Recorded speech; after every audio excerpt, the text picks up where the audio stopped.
Tenemos la facultad de mentir, la capacidad de construir mentiras y la maravillosa inclinación de creer en ellas. Nos gustan las mentiras. Un mandamiento de la ley de Dios las prohíbe so pena de ir al infierno, y crecimos escuchando a nuestros padres que no era correcto decirlas. Igualmente, los escuchamos decir mentiras y alguna vez habremos escuchado que esa mentira específica en esa condición determinada estaba bien.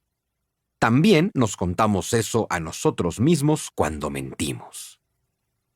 Podemos mentir porque tenemos lenguaje, imaginación y capacidad de abstracción. Los mismos factores de la mente que nos permiten concebir a Dios y la idea de amar al prójimo nos permiten engañar a ese prójimo y manipularlo con algún Dios como pretexto. Nos permite también engañarnos a nosotros mismos. Esa es la complicada dualidad de la mente humana. Los seres humanos habitamos el mundo de manera poética, contando y contándonos historias. La existencia no es otra cosa que una serie de narrativas. Es a través de ellas que la mente le otorga sentido y significado a todo. Ese es el poder de la palabra y de la historia. Crea la realidad. Si queremos comprender cómo funciona la creación a través de la palabra y la manipulación a través de la historia, es imprescindible conocer la dimensión donde ésta ocurre, el tiempo, así como descubrir la irrealidad de este último. Entendemos y dotamos de sentido al mundo a través de la palabra, y desde que despertó en nuestra mente la capacidad del asombro y la duda, comenzamos a construir narrativas y todo tipo de relatos simbólicos que nos den explicaciones ante la inmensidad de la existencia. Nacieron, como uno mismo, humanidad, palabra y mitología.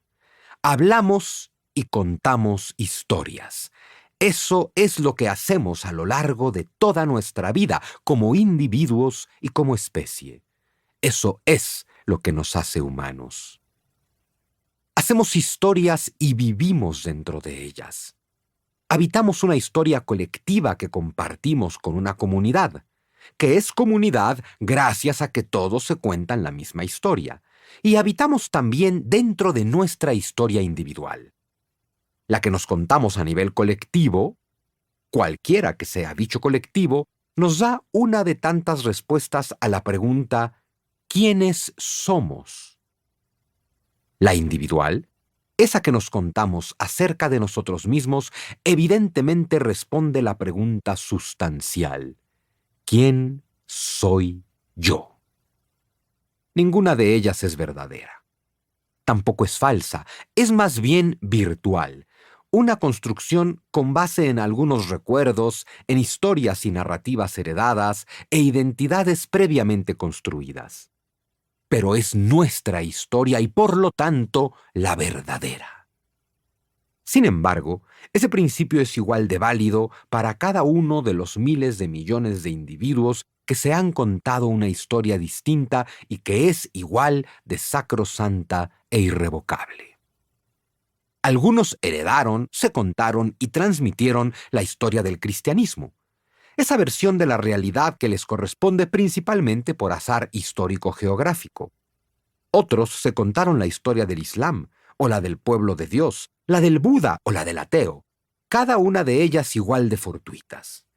Esas historias e identidades anexas se mezclan con otras que te hacen ser mexicano o español, alemán o inglés, bielorruso, ruso o ucraniano, serbio o croata, israelí o palestino. Otras te hacen liberal o conservador, de izquierda o de derecha, comunista o anarquista. Nada es real. Todo es una narrativa que está en tu mente.